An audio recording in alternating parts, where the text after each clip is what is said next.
बघा, आपण काल लिनियर इक्वेशन कसे सॉल्व्ह करायचे ते बघितलं. ठीक आहे. आता लिनियर इक्वेशन सॉल्व्ह करताना सर्वात सुरुवातीला काय चेक करतो आपण? माशीने चेक करतो. सुरुवातीला काय चेक करतो आपण? कोएफिशियंट सारखे आहेत का. आता आपल्या समोर हे सगळं सोडून द्या. ठीक आहे, सगळं सोडून द्या. दोन इक्वेशन बघा. पहिलं इक्वेशन काय आपल्या पुढं? काय पहिलं इक्वेशन बघून घ्या. 5x + 3y बरोबर 9. आणि सेकंड इक्वेशन आहे 2x - 3y बरोबर 12. आता एक्सचा कोएफिशियंट 5 आहे आणि इथे किती आहे? 2. कोएफिशियंट म्हणजे त्याच्यासोबत कोण आहे? एक्सच्या सोबत कोण आहे? 5. एक्सच्या सोबत कोण आहे? 2. इथं वायच्या सोबत आहे 3 आणि वायच्या सोबत आहे 3. म्हणजे कोएफिशियंट सारखे. पहिली कंडिशन. ठीक आहे. आता जे नवीन आहे आज आज व्हिडिओ यूट्यूबवर येऊन जाईल. ठीक आहे. तुम्ही तो व्हिडिओ बघून घ्यायचा म्हणजे तुमचे बेसिक स्ट्रॉंग होऊन जाईल. नंतर नवीन नवीन ज्या गोष्टी येतील त्या तुम्हाला इझी वाटतील. 3y तुम्हाला माहिती आहे. साईन वेगळं असलं की काय करतो रे आपण? बेरीज करतो ना. काय करतो? आठवतं ना कालचं? बेरीज करतो. म्हणून इथं काय लिहिलेलं आहे? Add equation 1 and 2. आता ऍडिंग करायची त्याची. बघा, हे तर झालं कट. कळालं? 5 आणि 2 किती होतील? 7. एक्स तर ऑलरेडी लिहिलेलाच आहे. इकडे पण बेरीज करा. 9 आणि 12 21. ठीक आहे. मग आता एक्स बरोबर तुम्हाला माहिती आहे जी गोष्ट गुणाकारामध्ये असते ती कुठे जाते? भागाकारमध्ये. 21 तर काही बदलणार नाही. हे जे 7 आहे हे इकडे चालले जातील भागाकारमध्ये. आणि सर्वांना माहिती आहे कितीचा भाग जाईल इथे?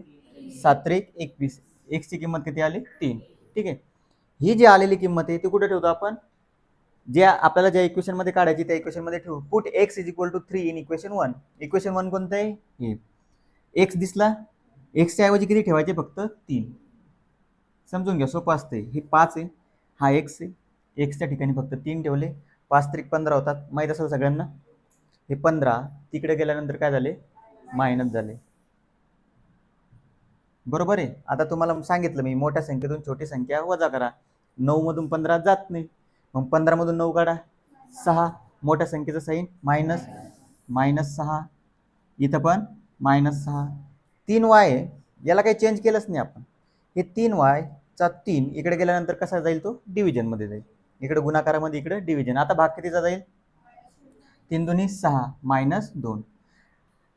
Solution is xy. x ची किंमत किती आलेली आहे? 3. म्हणजे पहिल्या बॉक्समध्ये किती ठेवायची मग? 3. आणि y ची किंमत -2. ठीक आहे. आता काही जणांना समजलं नसेल. ठीक आहे. नेक्स्ट पेजवर तुम्हाला कळून जाईल. ठीक आहे. आता हे जे इक्वेशन एक एक इक्वेशन घेऊ आपण. तुम्हाला कळून जाईल त्या सगळ्या गोष्टी.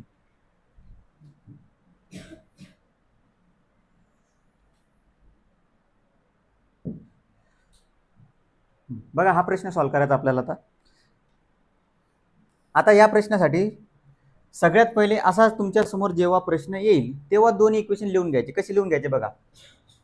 हेअर समजून घ्या. 10वीचा आता तुमचं रेग्युलर चालू झालेलं आहे. कोणीच बोलणार नाही, काय नाही. एकदम पद्धतशीर समजून घ्यायच्या सगळ्या गोष्टी. हेअर पहिलं इक्वेशन 3a + 5b बरोबर 26.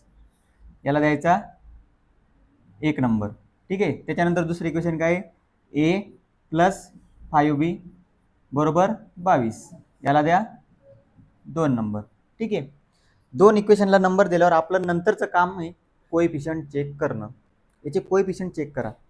कोएफिशियंट म्हणजे एक्सला कोण जोडलेला आहे? सारखा आहे का? वायला कोण जोडलेला आहे? सारखा आहे का? आता इथे एक्स वाय नाही आहे, इथं काय आहे? A B. मग एचा बघा, एचा किती इथं? 3. एचा किती आहे? 1. सारखा नाही. मग बीचा चेक करा. बीचा किती आहे? 5. या बीचा किती आहे? 5. कोएफिशियंट सारखा आहे. कोएफिशियंट सारखा असल्यावर आपलं एक काम कमी होतं. दुसरं काम काय? त्यांचं साईन चेक करा. यांचं साईन काय आहे? सारखं. साईन सारखं असल्यावर काय करतो? वजाबाकी. मग वजाबाकी करण्यासाठी सिंपल सांगतो तुम्हाला कसं लिहायचं बघा. काय लिहायचं? अप्लाय. काय लिहायचं? अप्लाय इक्वेशन 1 मधात साईन टाकायचं, वजाबाकीचं इक्वेशन 2. ठीक आहे. इक्वेशन 1 वजा इक्वेशन 2. मराठीवाल्यांनी काय लिहायचं? समीकरण 1 मधून समीकरण 2 वजा करून. फक्त काय, तुम्ही मराठी मीडियमचे जे 1-2 जण आहेत तुम्ही फक्त काय करा, याला मराठीमध्ये लिहा. बाकी सगळं सारखंच आहे तुमचं. ठीक आहे. आता जे आपण म्हटलं ते करू. काय म्हटलं? इक्वेशन 1 मधून इक्वेशन 2 वजा करायचं. मग इक्वेशन 1 लिहा. 3a + 5b. सगळ्यांचं कॉन्सन्ट्रेशन इकडेच असलं पाहिजे. एकदाच शिकायचं. एक काम परत परत नाही करायचं. ए प्लस 5b बरोबर 22. आता तुम्हाला एक गोष्ट नेहमीसाठी माहिती आहे, जेव्हा मायनस साईन आत जाते तेव्हा आतले साईन काय होतात, चेंज होतात. बरोबर आहे ना? कसं बघा, समजा मायनस आहे आणि आत आहे एक्स अधिक वाय. ठीक आहे. आता हे मायनस जर आत गेलं तर आतले साईन काय होतात, चेंज. एवढं सर्वांना माहिती आहे थोडंफार. मग आता बघा सेम कन्सेप्ट इथे आहे. हे मायनस साईन काय करेल, या इक्वेशनचं, या 2 नंबरच्या इक्वेशनचे सगळे चिन्ह बदलून टाकेल. एचं चिन्ह काय आहे प्लस, ते काय होईल मायनस. या 5bचं चिन्ह मायनस आणि 22चं मायनस. आता आपण विचारात कोणते साईन घेणार, बदललेले. कोणते साईन बदललेले. बघा आता 5 आणि 5 कॅन्सल, कारण हे कॅन्सल होण्यासाठीच आपण त्याला बदलवतो. आता 3a आणि a घ्यायचा का नाही, आता काय घ्यायचा मायनस ए. 3a मधून मायनस ए गेला, 2a किती उरणार 2a. कळतं ना? घाबरू नका. बघा काही जणांना कळत नाही. 3x मायनस एक्स किती होणार 2x. आता x च्या ऐवजी काय फक्त a, 3a minus a 2a. कळालं? त्याच्यानंतर 2a बरोबर 26 मधून 22 गेले, हे तर सर्वांना यायला पाहिजे. किती येईल 4. a ची किंमत किती येईल 4 भागीला 2. a ची किंमत आली 2. कोणाला डाऊट इथपर्यंत काही? ठीक आहे. आता ही जी आलेली किंमत आहे ती एका इक्वेशन मध्ये ठेवायची आपल्याला. आपल्याकडे 2 इक्वेशन आहे, कोणत्या इक्वेशन मध्ये ठेवा. ही जी किंमत आलेली आहे ती आपण इथे ठेवू. कळालं ना? या इक्वेशन मध्ये ठेवा, या इक्वेशन मध्ये ठेवा, आन्सर बदलत नाही. आता हे सरळ सरळ आपल्याला हे सोपं इक्वेशन आहे, तुम्ही कोणत्या इक्वेशन मध्ये ठेवा काही प्रॉब्लेम नाही. पण इथं सोपं आहे नाही, सेकंड मध्ये ठेवा. मग put a is equal to 2 in equation 2. Equation 2 मध्ये जर आपण किंमत ठेवली त्याची तर काय होईल बघा, a प्लस 5b लिहून घ्या एकदम. a प्लस 5b बरोबर किती 22. कळालं? आता a ची किंमत किती आहे 2, मग इथं 2 ठेवा. प्लस 5b बरोबर 22. काही चेंज केला आपण. आता 5b बरोबर 22, 2 तिकडे गेल्यानंतर काय झाले वजा. 5b बरोबर 20, b बरोबर 20 भागीला 5, म्हणजे b बरोबर किती येईल 4. 5 ने कितीचा भाग जाईल 4. b बरोबर आलं तुमचं 4. मग तुम्ही फायनल काय लिहायचं, ए बी पुढे काय लिहिणार, a ची किंमत किती आहे 2 आणि b ची किंमत किती आहे 4. Is the solution of the equation.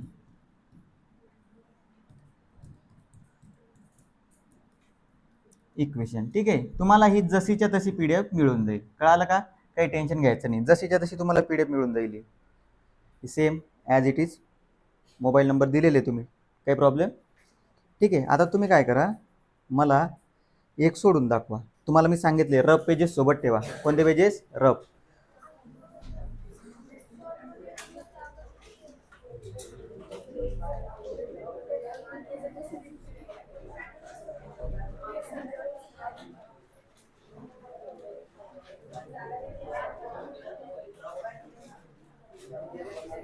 एक मिनिट.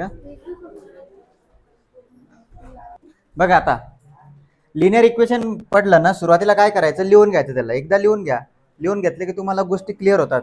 बोलू नको रे. हेअर पद्धतशीर लिहायचं एकदम. 2x मायनस 3y बरोबर किती आहे 9. त्याच्यानंतर 2x प्लस y बरोबर किती आहे 13. याला 1 नंबर देतो आपण, याला 2 नंबर. इथपर्यंत कोणाला जमत नाही? इथपर्यंत सर्वांना आलंच पाहिजे. त्याच्यानंतर चेक करतो आपण. काय चेक करतो? कोएफिशियंट कोणाचं सारखं आहे, 2 दोन्ही म्हणजे भेटलं आपल्याला सारखं. सारखं भेटल्यावर त्यांचे साईन बघतो. साईन काय प्लस, दोघांची साईन काय प्लस. साईन प्लस असले की काय करतो आपण, त्यांची अप्लाय इक्वेशन 1 मायनस इक्वेशन 2 म्हणजे वजाबाकी करतो. का करतो ते समजलं पाहिजे तुम्हाला. आपण वजाबाकीच का करतो, कोण प्रश्न विचारला नाही मला आतापर्यंत. का करतो वजाबाकी आपण? ते कॅन्सल झाले पाहिजेत ना. मला सांगा 4चं उत्तर 0 कधी येणार? 4 वजा 4 केल्यानंतर. तुम्ही जर इथे ऍडिशन केली तर 2 आणि 2 किती होऊन राहिले 4. म्हणून आपल्याला तिथं काय करायची वजाबाकी. तर वजाबाकी केल्यानंतर फक्त एक गोष्ट लक्षात ठेवा, खालच्या इक्वेशनचे काय बदलतील, साईन बदलून जातील. मग काय करायचं, अप्लाय इक्वेशन 1 मायनस इक्वेशन 2.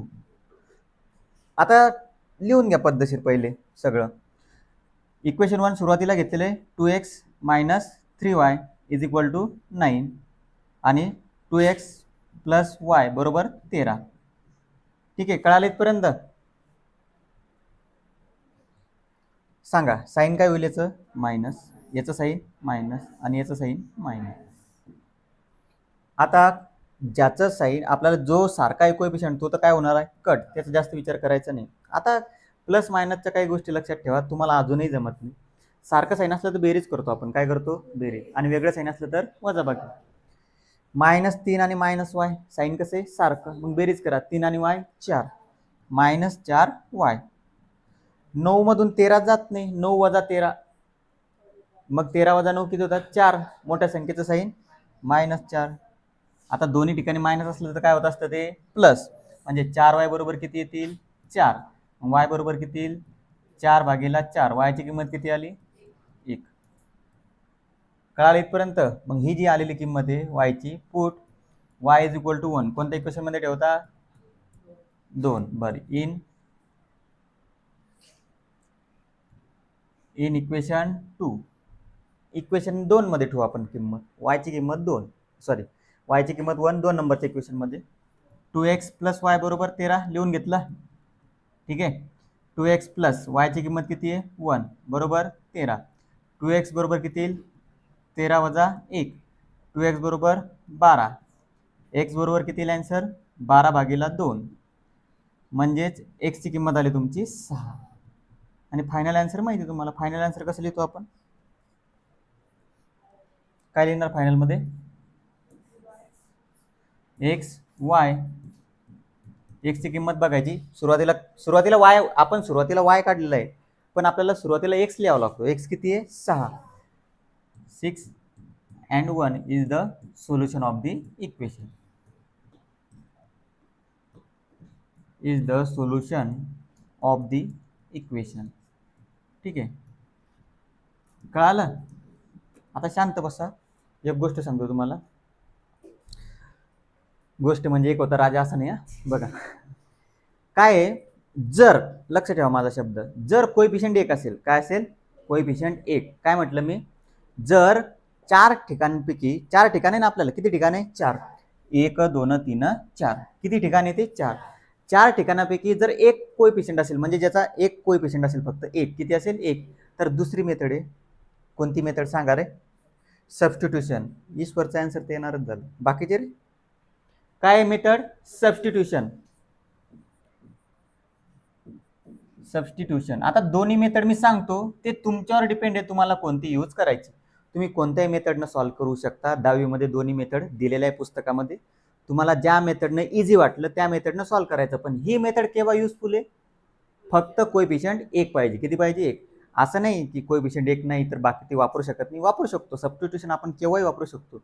पण कोएफिशियंट मेथडनं ती लवकर येतं. तुम्हाला फरक दाखवून देतो मी एकदा. ही मेथड आहे सबस्टिट्यूशन. कोणती? सबस्टिट्यूशन. आता मागचा क्वेश्चन सांगा मला एकदा काय होतं पटकन. मागचाच 2x minus 3y is equal to 9 आणि इज इक्वल टू 13. ठीक आहे, आता बघा याला दिले 1 नंबर 2 नंबर, काही प्रॉब्लेम? ठीक आहे, आता 2 नंबर दिल्यानंतर काय करायचं तुम्ही माहिती आहे का? सरळ सरळ सांगतो तुम्हाला. आता समजा हे नंबर द्यायचे तुम्हाला, ठीक आहे ना? इक्वेशनला नंबर द्यायचे की नाही? याच्यात कोएफिशियंट 1 आहे का? ऐका कोणाचा? नाही. मग याला 1 नंबर देऊन टाका. दिला? काही प्रॉब्लेम? आता हा जो खालचा आहे, हे जे खालचं इक्वेशन आहे त्याच्यात कोएफिशियंट 1 आहे. किती आहे? 1. मग त्याला सध्याच नंबर देऊ नका. छोट्या छोट्या गोष्टी त्याला नंबर द्यायचा नाही. का नाही द्यायचा? आता बघा, मी जर y म्हटलं, काय म्हटलं? y बरोबर काय येईल मग? 13. बरोबर इथपर्यंत. जो एक कोएफिशियंट आहे तो तसाच राहू द्या. झालं इथपर्यंत? कळालं? या 2x ला तिकडे पाठवा. काय होईल? मायनस किती येईल ते? -2x. समजलं? आता द्या याला 2 नंबर. कळालं इथपर्यंत? काही डाऊट कोणाला? सोपं आहे बरं, हे त्याच्यापेक्षाही सोपं आहे. ही मेथड त्याच्यापेक्षाही सोपी आहे. फक्त कोएफिशियंट 1 पाहिजे. किती पाहिजे? 1. आता बघा, फ्रॉम इक्वेशन किंवा डायरेक्ट करा, जसं आपण म्हणतो put y is equal to put y is equal to 13 minus 2x. हे केलं का नाही आपण? काय म्हटलं होतं? Put y is equal to 1 in equation 1. केलं का नाही? फक्त 1च्या ऐवजी काय आता? 1च्या ऐवजी काय आहे? 13 minus 2x. Put y is equal to 13 minus 2x in equation 1. इथे इक्वेशन 1 मध्येच ठेवू शकतो, इक्वेशन 2 मध्ये ठेवू शकत नाही. व्हॅल्यू 0 येईल. काय येईल? 0. जर तुम्ही इथे किंमत ठेवली तर व्हॅल्यू काय येणार? 0. का 0 येणार? कारण त्याच्यावरूनच व्हॅल्यू केली की नाही आपण, ज्या इक्वेशन वरूनच व्हॅल्यू बनवली आणि त्याच्यात जर परत ठेवलं तर ती आन्सर काय येणार? 0. आता put y is equal to 13 minus 2x in equation 1 एक नंबरच्या इक्वेशन मध्ये ठेवायचं आहे. समजावून सांगायला वेळ लागतो, सोडवायला काहीच वेळ लागत नसतो. आता ही जी व्हॅल्यू आहे इथे ठेवायची. मग 2x मायनस 3 इथपर्यंत आले. आता काय भेटलं तुम्हाला? वाय. वायला काढून टाका आणि तिथं काय टाकायचं? 13 मायनस 2x बरोबर किती? 9. मग 2x 13 गुणिला 3 किती होतील? 39. 3 आत मल्टिप्लाय करा, 3 दुनी 6. समजून घ्या, माझं काम आहे तुम्हाला समजून सांगणं. तुम्हाला जी मेथड करायची ती नंतर करा. मायनस मायनस प्लस बरोबर किती आहे? 9. 2 आणि 6 8x. हे 39 तिकडे गेल्यानंतर काय झाले? प्लस 8x बरोबर किती आले? 39 आहे का? बरं. 39 आणि 9 48. मग x बरोबर किती येईल? 48 भागीला 8. x ची किंमत आली 6. ठीक आहे. आता ही जी x ची किंमत आलेली आहे, put x is equal to 6 in equation, एकाच इक्वेशन मध्ये ठेवायची. सरळ सरळ कोणत्या ठेवणार? 2 नंबरच्या, कारण सरळ सरळ y ची किंमत मिळून जाईल. y बरोबर येईल मग तुमचं 13 मायनस 2. x ची किंमत आहे 6. y बरोबर किती येईल मग? 13 वजा 12. y ची किंमत आली 1. आणि फायनल आन्सर तुम्हाला माहिती आहे, एक्स वाय पुढं काय? 6 1 is the solution of the equation. ठीक आहे. ह्या झाल्या 2 मेथड. आता ही मेथड इझी आहे बरं. बघा, ही मेथड इझी आहे त्याच्यापेक्षा, पण तुम्हाला काय थोडंफार ते अवघड वाटतं. आता एवढं करत बसल्यापेक्षा तुम्ही बघा ना, सांगतो तुम्हाला मी, आपला इक्वेशन 1 मायनस इक्वेशन 2, मग याला सॉल्व करा, त्याच्यानंतर हे करा, त्याच्यानंतर हे करा. त्याच्यापेक्षा हे डायरेक्ट आन्सर येत नाही का? येतं ना. फक्त हे केव्हा वापरू शकतो आपण, म्हणजे वापरू तर शकतो आपण, काही प्रॉब्लेम नाही. तुम्हाला दाखवून देतो एकदा. बघा, केव्हाही वापरू शकतो आपण ती मेथड, केव्हाही वापरू शकतो. फक्त एक असल्यावर काय असतं? सोपं असतं. समजा इथे आहे 3x plus 2y is equal to 13 आहे. ठीक आहे. मग आता मी जर 2y बरोबर म्हटलं तर 13, हे 3x तिकडे गेल्यानंतर काय होतील? मायनस. बरोबर आहे? इथपर्यंत कळालं? मग y बरोबर काय होईल? 13 वजा 3x भागीला 2. आता एवढी मोठी किंमत तुम्ही ठेवू शकणार आहे का? ठेवू शकणार आहे का? म्हणून म्हणतो मी तुम्हाला की कोएफिशियंट 1 असला. आता इथं जर कोएफिशियंट 1 बनवला मी, बघा इथं जर कोएफिशियंट 1 बनवला तर हे अपॉन मधले 2 निघून जातील. समजलं? म्हणून जेव्हा जेव्हा 1 असेल तेव्हा ही मेथड वापरा. कळालं का? ठीक आहे. एक सोडून दाखवता का मला कोएफिशियंट या सबस्टिट्यूशन मेथड ना? ठीक आहे. एक सोडून दाखवा तुम्ही मला. 2 नंबरचं. किती नंबरचं?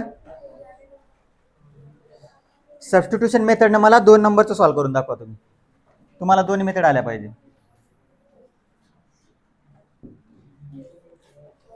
अगोदर लिहून घ्या इक्वेशन दोन्ही आणि हे सॉल्व्ह करून दाखवा. बघा किती लवकर आन्सर येईल तुमचं. ज्यांना कळालं नाही ते बघा, काय आपण चुकी कुठं करतो किंवा आपल्याला कळत कुठं नाही ते कळायला पाहिजे. आपल्याला काय जमतं ते नका बघू, आपण चुकतो कुठं ते बघा. तुम्हाला म्हटलं मी इक्वेशन लिहून घ्यायचं. x प्लस 7y बरोबर किती आहे? 10. तुम्हाला काय म्हटलं मी? याला सध्याच इक्वेशन नंबर देऊ नका, कारण कोएफिशियंट 1 भेटला आपल्याला. किती भेटला? 1. मग याला चेंज करा. x बरोबर इथं देअरफॉरचं साइन टाकायचं असं. देअरफॉर ते सांगायची गरज नाही, छोट्या छोट्या गोष्टी. x बरोबर इकडे किती आहे? 10. आपण कोणाला तिकडे नेते? 7ला. नेताना काय होईल तो? मायनस. याला द्या 1 नंबर. आता किती नंबर? 1. कळालं? 2 नंबरचं इक्वेशन काय आहे? 3x मायनस 2y बरोबर किती? 7. याला द्या 2 नंबर. इथपर्यंत काही डाऊट? आता ज्याला आपण चेंज केलं त्याची व्हॅल्यू इकडे ठेवायची. Put x is equal to 10 minus 7y in equation 2. किती इक्वेशनमध्ये ठेवायची आपल्याला? ती 2 नंबरच्या इक्वेशनमध्ये. ठीक आहे. मग 3 आता एक्सला बदलायचं आपल्याला. कोणाला बदलायचं? फक्त एक्स. एक्सची किंमत किती आहे? किती आहे? 10 वजा 7y. इथपर्यंत काही डाऊट कोणाला? ठीक आहे. नंतर -2y जसेच्या तसे बरोबर 7. बघा या एक्सच्या ठिकाणी आपण 10 वजा 7y ठेवले. आता तुम्हाला गुणाकार जमत नाही का? 3 गुणिले 10 किती होतात? 30. 3 7 21 -2y जसेच्या तसे समोर 7. आता तुम्हाला किती वेळेस सांगितलं मी, सारखं साईन असेल तर बेरीज करा. 21 आणि 2 23. सारखं साईन कोणतं आहे? मायनस. ठीक आहे. इकडे किती आहे? 7. कळालं? हे 30 तिकडे गेल्यानंतर काय होतील? इथं साईन काय त्याचं प्लस, तिकडल्या साईडला गेल्यानंतर झाले मायनस. आता बघा साईन कसं आलंय वेगळं, मग मोठ्या संख्येतून छोटी संख्या 30 मधून 7 गेले 23. हे -23y समोर आलं 23. मोठी संख्या कोणती दोघांपैकी? कोणती या दोघांपैकी? 30. 30चं चिन्ह काय? मग येणारं उत्तर काय राहील? मायनस. दोन्ही ठिकाणी मायनस असल्यावर काय होईल? ते प्लस. 23y बरोबर 23. मग y बरोबर किती येईल? 23 भागीला 23. y ची किंमत आली 1. आणि ही जी y ची किंमत आलेली आहे ती x साठी ठेवून द्या. कोणत्या इक्वेशन मध्ये? 1 नंबरच्या. Put y is equal to 1 in equation 1. Equation 1 मध्ये ठेवा ती किंमत. x बरोबर किती येईल मग? 10 वजा 7y. 10 वजा 7. y ची किंमत किती काढलेली? 1. मग 10 वजा 7. 7 1 7 होतात ना. x ची किंमत किती आली? फायनल आन्सर लिहित चला तुम्ही. ते मी आता सांगणार नाही दरवेळेस. कोणाकोणात आलेले आन्सर आहे? एवढा पूर्ण क्लास खाली कसं काय बाकीचा मग? इकडे लक्ष द्या. पुस्तक आहे सर्वांकडे. 4था क्वेश्चन होमवर्क आणि 5वा क्वेश्चन होमवर्क. आता तुम्हाला जी मेथड युजफुल वाटते ती वापरा. इथं काय यम आहे ना, यम सबस्टिट्यूशन वापरू शकता, सिंगल आहे. इथं काय एक्स सबस्टिट्यूशन वापरू शकता, किंवा दुसरी मेथड अजून आपली बाकी आहे, कोएफिशिएंट सारखं करणं. याच्यातला एक क्वेश्चन मी तुम्हाला उद्या सांगेल कोएफिशिएंट सारखा करून. ठीक आहे. आता तुम्ही काय करा सध्यासाठी फक्त या दोन मेथडमध्ये तुम्ही सबस्टिट्यूशन वापरून बघा तुम्हाला आन्सर येतं का नाही. हे 2 क्वेश्चन झाले. किती क्वेश्चन झाले? 2. थांबा.